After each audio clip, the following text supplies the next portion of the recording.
Brandon Judd. Si le digo su nombre probablemente no le dice mucho, pero si le digo que se trata del embajador de Estados Unidos en Chile, ahí probablemente ya le empieza a hacer más sentido, puesto que ha estado en las noticias en estos últimos días. Él no es un diplomático tradicional. Durante casi 27 años fue agente de la patrulla fronteriza de Estados Unidos, donde trabajó en distintos puestos a lo largo de la frontera norteamericana y llegó a convertirse en presidente nacional del Sindicato de la Patrulla Fronteriza, una de las organizaciones más influyentes en temas de seguridad y migración en ese país.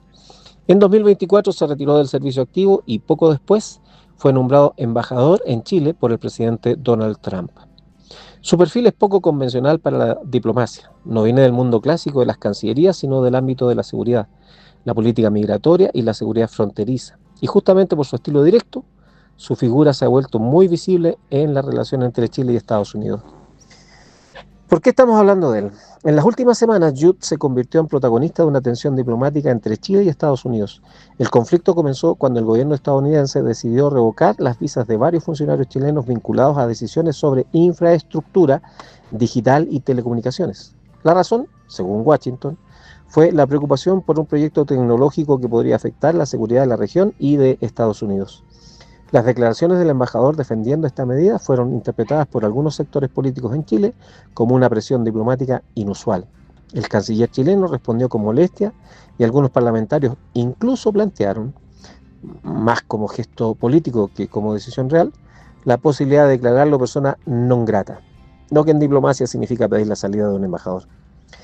Hoy el mundo depende de una infraestructura casi invisible, los cables submarinos de fibra óptica. Más del 95% del tráfico de Internet del planeta viaja por esos cables.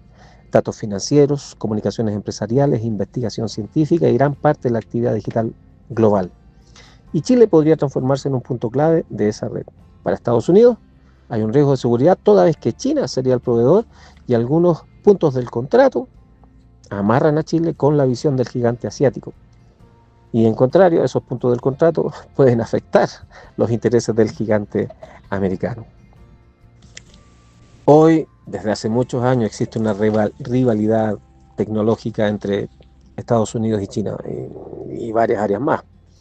Pero en el aspecto tecnológico, la lucha es el control de estas infraestructuras digitales, porque son estratégicas. Son redes de datos, inteligencia artificial, cables submarinos y centros tecnológicos. Para Washington, permitir que empresas chinas participen en infraestructura crítica puede representar un riesgo de seguridad. Bueno, volviendo al embajador Brandon, ha sido un funcionario que no solo asiste a ceremonias o recepciones diplomáticas, sino que ha sido fiel en defender los intereses de su país en el extranjero, en este caso aquí en Chile. Le ha sido necesario hablar con franqueza para evitar estos riesgos estratégicos. Por eso, más allá de la polémica, este episodio recuerda algo fundamental. La diplomacia no es solo protocolo, es ser la voz de su país en territorio extranjero. Y para nuestro programa, este impasse diplomático nos viene como anillo al dedo, porque nos sirve para introducir la vida de otro embajador, un gran embajador, que pagó con su cabeza el desempeño de su labor. Probablemente usted ya adivina quién es. Me refiero a Juan el Bautista, un gran embajador, un precursor, un hombre que preparó a la generación que vio a Jesús para su llegada. Y como siempre, lo que hacemos en este programa, vamos a ver qué dice la Biblia. A lo largo de los programas anteriores hemos recorrido un camino largo en pocos programas dentro de la historia bíblica. Hemos visto cómo desde las primeras páginas de la Escritura aparece una realidad que atraviesa toda la experiencia humana: el problema del pecado. La Biblia describe ese problema con una claridad sorprendente. El pecado no es simplemente un error moral ocasional, es una condición que afecta profundamente al ser humano, la relación con Dios y la relación entre seres humanos. Rompe la relación con Dios. Por eso, desde muy temprano, la Escritura introduce otro elemento, que lo conversamos en el programa pasado: el sacrificio, la sangre. ¿Lo recuerda? Desde los primeros relatos de Génesis, pasando por el sistema sacrificial establecido en la ley de Moisés, la Biblia enseña que el pecado no puede tratarse como algo trivial. La justicia de Dios exige una respuesta. Y los sacrificios del Antiguo Testamento enseñaban ese principio. La vida de un animal era ofrecida en el altar en lugar del pecador. La sustitución, espero que lo recuerden. Pero también vimos algo importante: esos sacrificios no resolvían el problema definitivamente. La Escritura reconoce esa limitación. El sistema sacrificial funcionaba como una sombra, como una señal que apuntaba hacia algo mayor que vendría después. Los sacrificios debían repetirse continuamente porque no quitaban el pecado de manera definitiva. Era una preparación, una enseñanza, una figura de algo que todavía no había ocurrido. Por eso, a medida que avanza el Antiguo Testamento, comienzan a aparecer anuncios proféticos que apuntan hacia una figura extraordinaria, un siervo que llevaría sobre sí el pecado de otros. Isaías 53, 4, 5. Ciertamente llevó él nuestras enfermedades y sufrió nuestros dolores, y nosotros le tuvimos por azotado, por herido de Dios y abatido. Mas él herido fue por nuestras rebeliones, molido por nuestros pecados. El castigo de nuestra paz fue sobre él, y por su llaga fuimos nosotros curados. Hasta ahí el pasaje. Estas palabras fueron escritas aproximadamente 7 siglos antes del nacimiento de Jesús y, sin embargo, describen con una precisión sobrenatural el sufrimiento de alguien que carga con el pecado de otros. Ahí mismo, Isaías 53, 6. Todos nosotros nos descarriamos como ovejas, cada cual se apartó por su camino, mas Jehová cargó en él el pecado de todos nosotros. Hasta ahí el pasaje. Aquí aparece una afirmación extraordinaria. El problema es universal. Todos se han desviado, pero la solución aparece en una acción divina. Dios coloca el pecado de todos sobre este siervo. Isaías 53, 10 dice: con todo eso Jehová quiso quebrantarlo, sujetándole a padecimiento, cuando haya puesto su vida en expiación por el pecado. Verá linaje, vivirá por largos días, y la voluntad de Jehová será en su mano prosperada. Hasta ahí el pasaje. Este siervo entregaría su vida como sacrificio por el pecado. No sería un sufrimiento accidental, no sería una tragedia inesperada, sería un sacrificio. ¿Quién era ese siervo? ¿Quién podía cargar con el pecado de otros? ¿Quién podía ofrecer su vida como expiación? La respuesta comienza a revelarse cuando llegamos al Nuevo Testamento. Después de siglos de profecías, aparece en la historia una figura singular. Aquí está nuestro embajador, Juan el Bautista. En la historia bíblica aparecen personajes muy distintos: reyes, profetas, sacerdotes, guerreros, líderes de pueblo, en fin.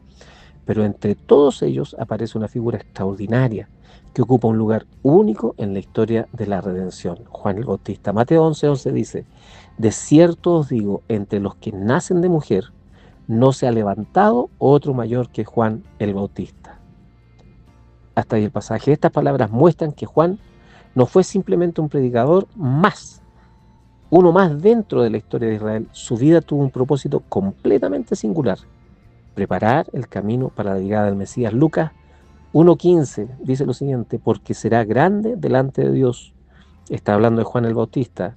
No beberá vino ni sidra, y será lleno del Espíritu Santo, aún desde el vientre de su madre, y hará que muchos de los hijos de Israel se conviertan al Señor, Dios de ellos, e irá delante de él con el espíritu y el poder de Elías para hacer volver los corazones de los padres a los hijos y de los rebeldes a la prudencia de los justos, para preparar al Señor un pueblo bien dispuesto. Hasta ahí el pasaje.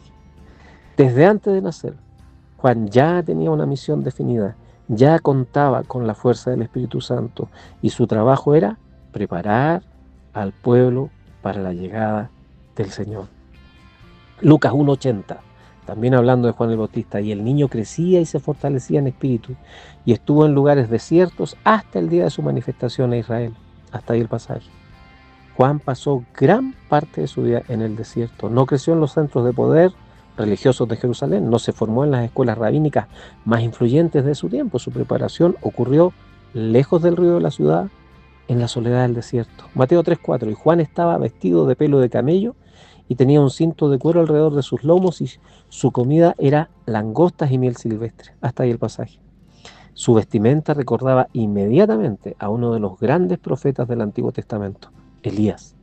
Y cuando finalmente aparece en la escena pública, su aspecto y su estilo de vida reflejan esa vida austera. Su misión no era fundar una nueva religión ni desarrollar una escuela de pensamiento. Su misión era preparar al pueblo para la llegada del Mesías. Los evangelios lo describen predicando en el desierto de Judea, llamando al pueblo al arrepentimiento. Mateo capítulo 3. En aquellos días vino Juan el Bautista predicando en el desierto de Judea y diciendo: arrepentidos, porque el reino de los cielos se ha acercado. Hasta ahí el pasaje. Multitudes acudían para escucharlo. Su mensaje era directo. El reino de Dios estaba cerca y el pueblo debía prepararse, debía arrepentirse. Pero el momento más importante de su ministerio ocurre cuando ve a Jesús acercarse. Y aquí vamos a responder las preguntas que hice recién. Juan 1:29. El siguiente día vio Juan a Jesús que venía a él y dijo: He aquí el Cordero de Dios que quita el pecado del mundo. Hasta ahí el pasaje. Esta, querido amigo, hermano que está escuchando, es una declaración extraordinaria, un momento para quedar congelado.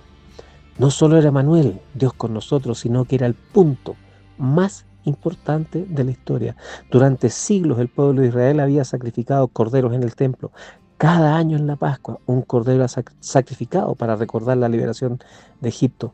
Los sacrificios, además, eran parte central de la vida religiosa del pueblo, pero ahora Juan señala a una persona y dice algo completamente nuevo. No dice este es un maestro, no dice este es un profeta, dice este es el Cordero de Dios. ¡Qué maravilloso, qué grandioso! Es decir, el verdadero sacrificio que Dios provee. Y finaliza la declaración con las palabras más significativas y poderosas que llenan o deberían llenar de esperanza a la raza humana, que quita el pecado del mundo. ¡Qué maravillosa! ¡Qué gloriosa! ¡Qué grandiosa! ¿Verdad? Aquí está la respuesta. ¿Quién podía cargar con los pecados de la humanidad? Es Juan lo presenta. El Cordero de Dios que quita el pecado del mundo. ¡Qué maravilloso! El hombre separado de Dios, condenado al lago de fuego por la eternidad. Pero Dios en su amor se presenta ante nosotros con el poder de librar de la condenación del pecado. Aquí aparece una diferencia fundamental con el sistema sacrificial antiguo. Los sacrificios del Antiguo Testamento, ya lo habíamos visto, cubren el pecado, pero el Cordero de Dios quita el pecado. Eso significa que el sacrificio que vendría no sería uno más dentro del sistema antiguo, sería el sacrificio definitivo, gloria a Dios, por este grandioso día. 1 Corintios 5:7 dice, porque nuestra Pascua, que es Cristo, ya fue sacrificada por nosotros. Hasta ahí el pasaje. Toda la historia de sacrificios, desde los primeros relatos bíblicos hasta el sistema del templo, estaba apuntando a este momento. El Cordero, anunciado por los profetas, ha aparecido. Llegó. El siervo del que habló Isaías está ahora en medio de la historia. Y el camino que tiene por delante lo llevará inevitablemente hacia el lugar donde el sacrificio se consumará. Ese lugar es la cruz. Faltan pocos días para recordar la cruz, pero no podemos llegar allá sin recordar el ministerio de un gran embajador, Juan el Bautista. Su misión era preparar el camino para la llegada del Mesías, y a eso se dedicó. Comió, durmió, vivió distinto, solo con un norte: predicar para dar el contexto a la llegada del Cordero de Dios que quita el pecado del mundo. Este mensaje incluía confrontar a las personas con el problema más grande y grave que arrastraban, que ya lo hemos conversado, y que hoy también arrastramos, el pecado. Mire, Mateo 3 dice, en aquellos días vino Juan el Bautista predicando en el desierto de Judea diciendo, arrepentidos, arrepentidos, porque el reino de los cielos se ha acercado. El mensaje era claro. El pueblo debía arrepentirse y prepararse porque algo decisivo estaba a punto de ocurrir. La respuesta del pueblo fue todavía más extraordinaria. Multitudes acudían al desierto para escucharlo. Allí en las aguas del Jordán, Juan bautizaba a quienes confesaban sus pecados como señal de arrepentimiento. Mateo 3 dice, al ver el que muchos de los fariseos y de los saduceos venían a su bautismo, les decía, generación de víboras, ¿quién os enseñó a huir de la ira venidera? Hasta ahí el pasaje. Juan no temía confrontar a nadie, ni siquiera a los líderes religiosos de su tiempo. Su mensaje era claro: la religión externa no es suficiente. Dios buscaba un arrepentimiento verdadero. Juan entiende perfectamente cuál es su papel en la historia. No busca protagonismo, no intenta construir su propio movimiento. Por el contrario, dice algo que resume toda su misión. Juan 1 dice: yo soy la voz de uno que clama en el desierto, enderezad el camino del Señor. Y más adelante expresa con palabras aún más claras: es necesario que Él crezca, pero que yo mengüe.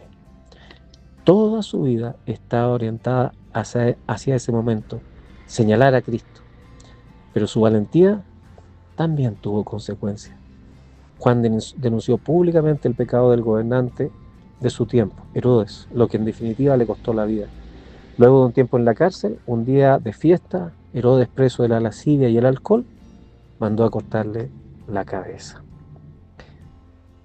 Un embajador reconocido en el cielo como el mejor, fiel, sacrificado y leal a su trabajo hasta perder la vida en ello. Querido amigo, vamos llegando a la cruz, pero debes saber que el mensaje de Juan es el mismo hoy. Arrepentidos. Sus pecados, mi amigo, mis pecados nos condenan al lago de fuego. Juan el Bautista vio y bautizó al Cordero de Dios, a Jesús, quien en su trabajo de Cordero fue muerto como el último y definitivo sacrificio, la última sangre derramada para dar perdón de pecados, salvación y vida eterna. ¿Qué hará usted con el Cordero de Dios? Que Dios le bendiga.